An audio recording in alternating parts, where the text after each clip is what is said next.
Adesso abbiamo un altro ospite importante, un altro senatore, componente della Commissione Finanza e Tesoro, e diamo il benvenuto ad Alberto Bagnai. Benvenuto, senatore. Buonasera. Buonasera a voi, grazie per l'invito. Allora, ha sentito le parole del suo collega. Sappiamo che lei storicamente è euroscettico. Ha parlato di tanti numeri, 4 volte un piano Marshall, ma prima vorrei farle vedere anche un articolo che abbiamo visto recentissimo di 2 ore fa dal sussidiario.net, così entriamo proprio nel vivo della discussione. Chiedo aiuto dalla regia, vediamo se riusciamo a collegarci. Eccolo qui. Aiuti alle imprese, rischio restituzione. Bagnai, legge di bilancio smentisce il governo. Appunto, secondo lei, senatore, secondo l'agenzia Dire, conferma i dubbi che la Lega ha espresso sulla capacità di dialogo del nostro governo a Bruxelles. Il fatto che lei sia un po' euroscettico e che ci sia questo dialogo difficoltoso la fa sperare in un futuro di aiuti da parte dell'Europa o no? Partiamo da qui. Ma dobbiamo partire dall'evidenza, dei fatti e delle cifre. Io per esempio prima ho sentito il sottosegretario Baretta parlare di un successo italiano consistente nei 100 miliardi del fondo SURE, che è quello destinato al sostegno delle politiche per l'occupazione, e sentendolo dire così sembrava che l'Italia avesse a disposizione 100 miliardi. La verità è diversa, come sa chi segue il dibattito, ma non tutti lo seguono e quindi devo dirlo, anche se non è una bella notizia. I fondi a disposizione dell'Italia sono 27 miliardi, quindi un quarto del totale. Sono stati deliberati a settembre, la prima tranche di 10 miliardi è stata erogata a fine ottobre e oggi abbiamo saputo quali sono le condizioni cui ci è stata erogata. Molto vantaggiose secondo il Ministro. Io non sono di questo parere perché questi prestiti sono prestiti privilegiati e quindi confrontare il loro tasso di interesse con quello di un BTP è esattamente come confrontare, il prezzo di un Valpolicella con quello di un vino da taglio, insomma, sono 2 prodotti totalmente diversi, quindi bisogna sempre stare alla realtà delle cose. Il piano Marshall, 4 volte il piano Marshall fu circa l'1% del PIL degli Stati Uniti, quello che noi sappiamo circa il fondo SURE è che intanto bisogna il recovery plan, attualmente.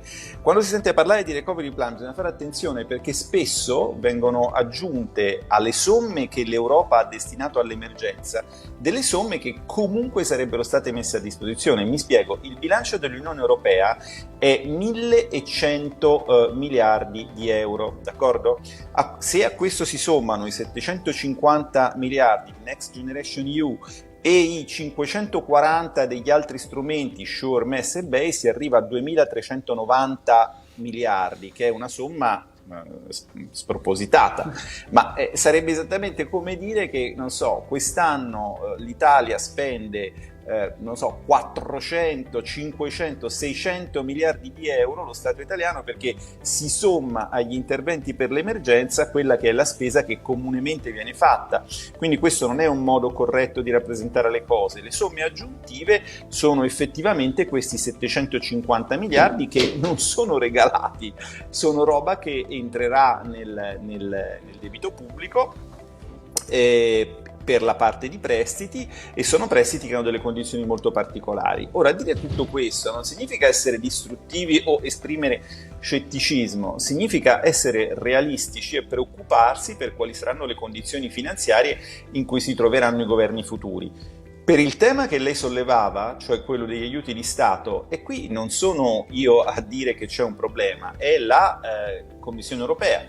Noi, siccome come Lega abbiamo un fortissimo rapporto, in particolare il Dipartimento di Economia, con i nostri colleghi europarlamentari, abbiamo la lettera del capo unità della direzione concorrenza che chiarisce che, per esempio, gli aiuti di Stato hanno un plafond di 800.000 euro, come ben sapete, nel cosiddetto quadro temporaneo, il che significa che fondi perduti, sgravi contributivi, sgravi IRAP, tutte queste misure disposte dal Cura Italia, dal rilancio, dall'agosto, da questi decreti, possono essere prese fino a 800.000 euro. Ma chi può raggiungere questa soglia? La singola impresa? No.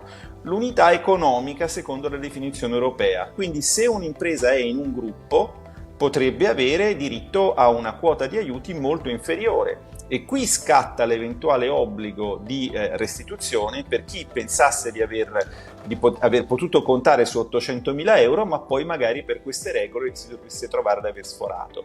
Il governo è perfettamente consapevole che esiste un rischio restituzione per questi aiuti, derivante da diverse cose, anche dal modo un po' farraginoso con cui sono state messe in campo queste manovre, tant'è che nell'articolo 107 della legge di bilancio ha già previsto che chi si sbriga a restituire la parte eccedente entro giugno non verrà sanzionato. Però insomma è chiaro che qui c'è qualcosa che non va. Ecco, non raccontiamo un'Europa che non c'è. Secondo me raccontare un'Europa che non c'è è il modo migliore per allontanare gli italiani dall'Europa. E tra l'altro, senatore, ha toccato anche un tema, il debito pubblico, di cui purtroppo si parla poco e a volte male, e ricordiamo anche che in Europa c'è un europarlamentare veronese della Lega, Paolo Borchia. Paolo Borchia, certo. Il contatto appunto tra Verona... Che ho sentito poco fa. Bene, a testimonianza del fatto che siamo in perenne contatto. Lo salutiamo. Maurizio, hai qualche domanda anche tu, vero, per il senatore? Ma certamente la considerazione principale di queste risorse di cui parlava il sottosegretario Baretta è che sono stranamente risorse che sono state buttate sul mercato dalla BCE e dagli altri organismi di intervento europei, ma alla fine tutti questi soldi che sono arrivati, tra l'altro con tassi negativi nella storia economica, tassi negativi non ce ne sono mai stati, per cui è un unicum in 500-600 anni di storia della finanza, eppure non producono nulla. Non producono nulla perché, come testé illustrava il senatore Bagnai, c'è paura a chiedere questi soldi, perché una volta che uno chiede questi soldi per la ristrutturazione, per fare degli investimenti, non si sa che cosa bisogna fare poi. Leggevo recentemente che anche l'Agenzia delle Entrate, senatore, a chi ha iniziato a chiedere per esempio i contributi per il 110%, che tutti pensavano adesso mi faccio la casa, mi sistemo, no, di fatto non c'è nessuno, che è bloccato tutto perché abbiamo paura di una burocrazia pazzesca. Per combattere questa burocrazia bisognerebbe rafforzare l'autonomia o il federalismo, perché è l'unico modo per arrivare vicino ai punti del potere e a quel punto riuscire a intervenire, perché se noi dobbiamo demandare a Roma e poi dobbiamo demandare a Bruxelles, è evidente che basta un intoppo di questo genere, come ho visto in passato per i finanziamenti alle imprese, che c'erano le banche che sì, assolutamente, noi non diamo, e quindi i soldi ci sono, ma sono nelle banche. Ecco, senatore, infatti c'è una difficoltà quindi di accedere a questi, effettivamente a questi fondi. Magari gli italiani, se avessero più facilità nell'accedere anche ai bonus, il super bonus 110, qualche soldino dal conto corrente lo farebbero uscire, no? Sì, avete toccato molti temi interessanti, cerco di rispondere rapidamente per non sottrarre tempo, anzi se mi date un minutaggio... Vada pure, al limite la fermiamo. Il primo tema, che è quello fondamentale, è esattamente quello del rapporto fra i livelli di governo. Se non si risolve o non si imposta in modo trasparente quello, tutto il resto risulta inquinato. E quindi esattamente come sono assolutamente d'accordo sul fatto che bisogna applicare un principio di sussidiarietà e anche di proporzionalità, per cui le decisioni vanno avvicinate ai territori e adattate alle esigenze dei territori, e lo stesso rapporto che esiste fra il Veneto e Roma esiste fra Roma e Bruxelles, e questo ci deve far fare una riflessione.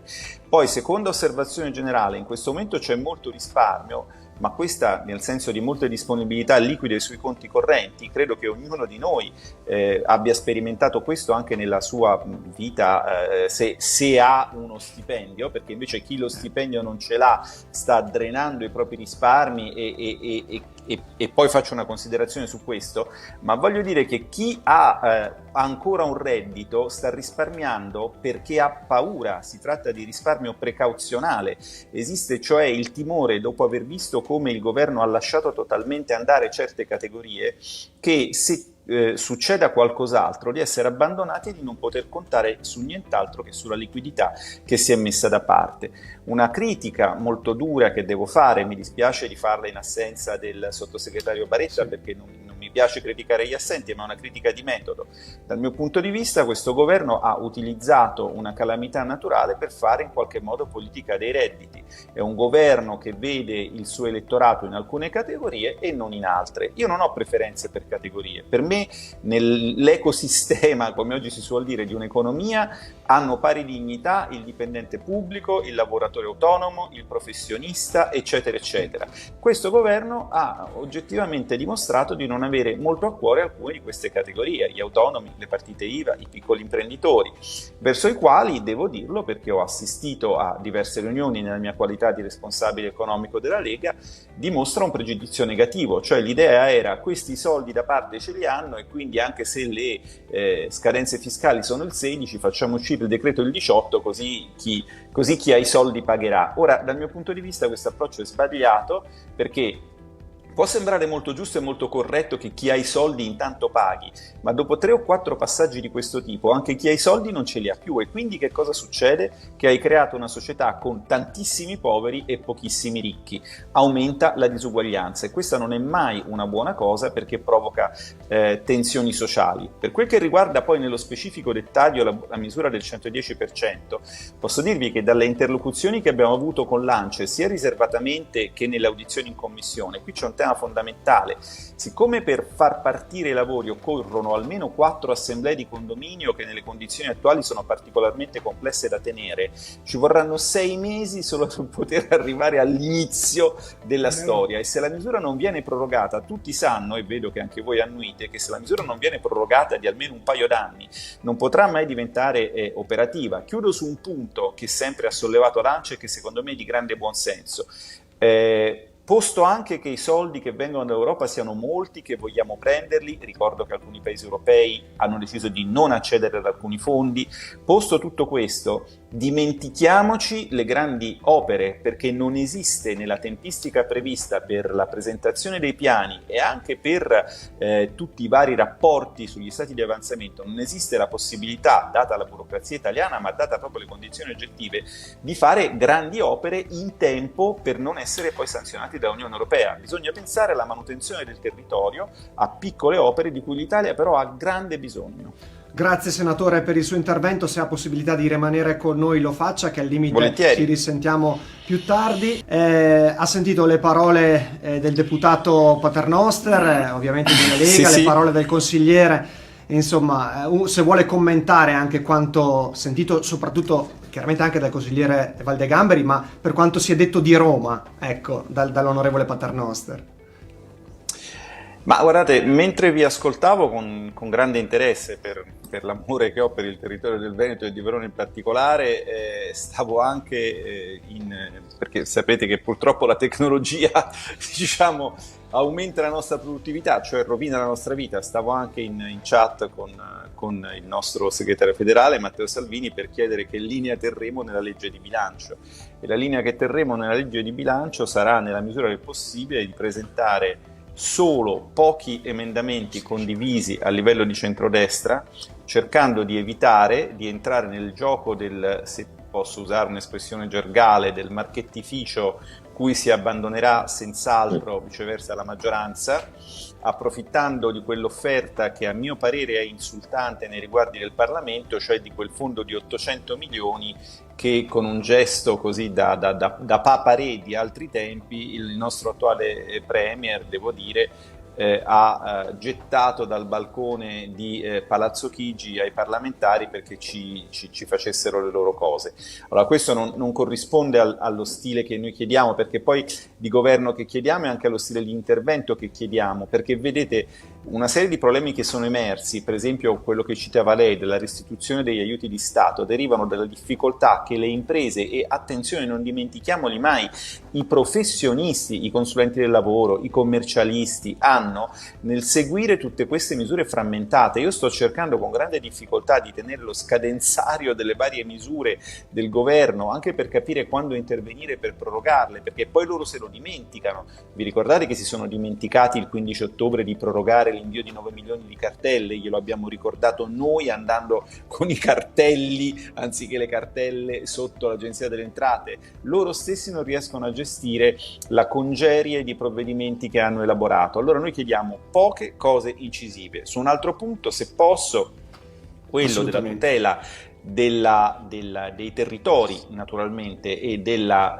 finanza locale in particolare è un tema centrale per la Lega. Io ci tengo a ristabilirlo, non è propaganda elettorale, non siamo in campagna elettorale, sono fatti. Io vorrei ricordare che per quel che mi riguarda mi sono molto speso in una battaglia che purtroppo era, fra virgolette, di retroguardia, perché arrivava a cose quasi fatte, ma non di retroguardia dal punto di vista ideologico, perché invece secondo me il futuro è anche nelle banche di territorio, senza nulla togliere ai grandi istituti finanziari, le grandi banche con proiezione internazionale, ma noi dobbiamo riuscire a farli convivere con il credito, in particolare con il credito cooperativo. E lì mi sono molto speso, ma fin da prima che partisse il governo, all'inizio di maggio, depositammo una mozione io in Senato e l'onorevole Giorgetti alla Camera proprio per tutelare le banche di credito cooperativo da alcune conseguenze nefaste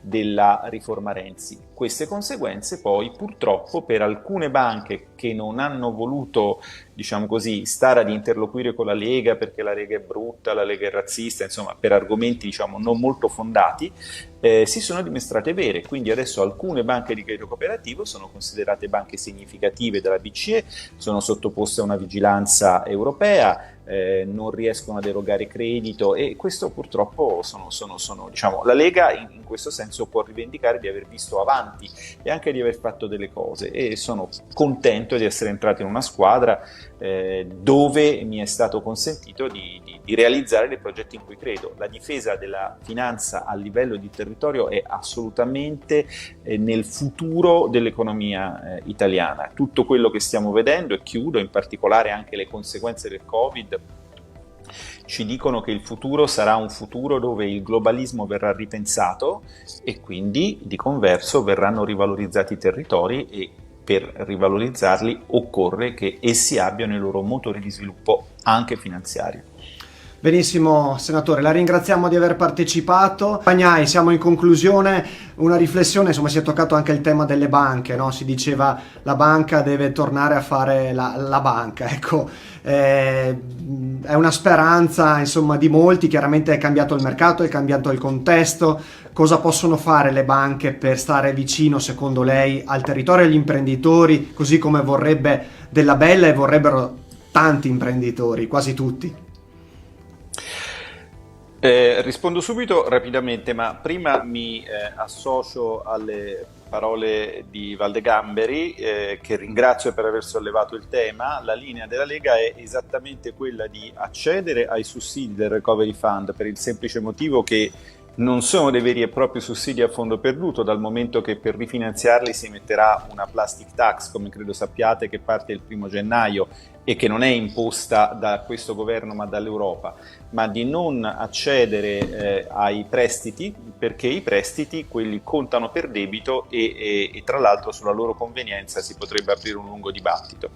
Quindi su questa linea abbiamo visto schierate anche alcune associazioni di categoria. Per quel che riguarda le banche, sì, il tema detto così sembra banale: occorrono banche che facciano le banche, e l'esperienza del credito cooperativo, ci sono tante pubblicazioni di Federcasse, dimostra che nelle crisi le banche che fanno le banche sono quelle che resistono meglio, perché i grandi problemi che le crisi finanziarie hanno causato, in particolare quella del 2008-2011, ma non dimentichiamoci che alla fine della crisi Covid, dati i debiti accumulati sia dai privati che dal pubblico, ci aspetta purtroppo una crisi finanziaria.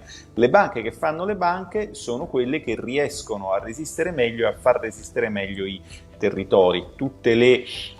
Vorrei ricordare, giusto per dare un ordine di grandezza, quando ci fu la crisi del 2008, il governo tedesco spese 256 miliardi di dollari di euro, perdonatemi, per salvare le sue banche che erano fortemente sbilanciate dal lato dell'attività finanziaria. A quel tempo le nostre banche più tradizionali resistettero meglio, poi le cose andarono degradandosi anche per una serie di normative inadeguate ai nostri territori, provenienti da Francoforte e da Bruxelles.